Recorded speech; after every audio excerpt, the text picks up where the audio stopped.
kelingan nalikane kenal kowe sepisanan isih lugu nalikane isih bujang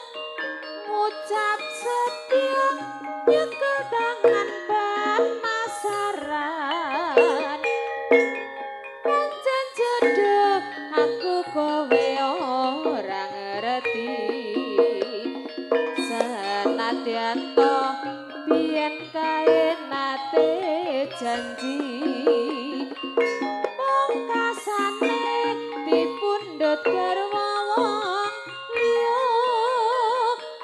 wis tak tampa tetep sabar nggonku nrimo satenane aku kepengin lalekne tresno lawas biyen aku karo kowe rasa tresno tak lalekne ora bisa nadyan kowe wis digarwa wong liya cerita tresno tak kira cukup semene tak simpene nadyan lara tak rasane ning kepiye aku kowe kerep weruh tresno lawas tukul malah dadi kesro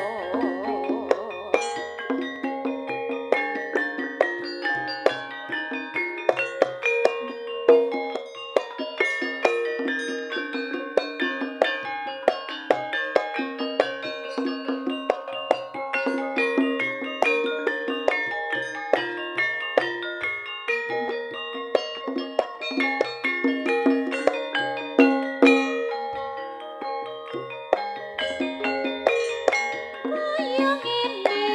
rasane bangga kelingan nalikane kenal kowe sepisanan isih lugu nalikane isih bujang ngucap setya nyekel tangan pemasaran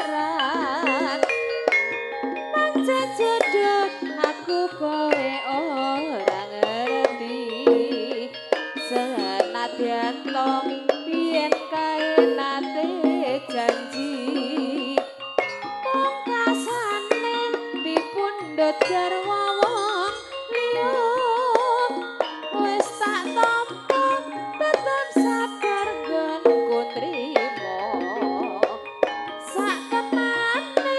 aku kepengin lalekne tresno lawas biyen aku karo kowe rasa tresno tak lalekne ora bisa nadyan kowe wis digarwa wong liya cerita tresno tak kira cukup semene tak simpene nadyan lara tak rasane ning kepiye aku kowe kerep weruh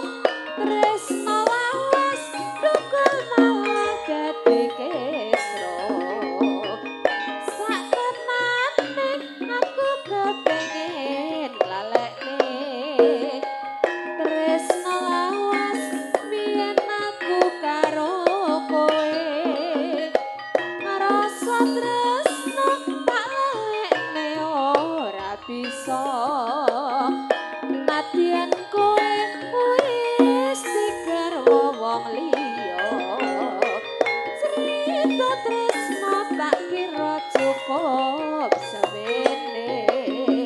tak simpene nadyan lara tak rasane ning kepiye aku kowe kerep weruh tresno lawas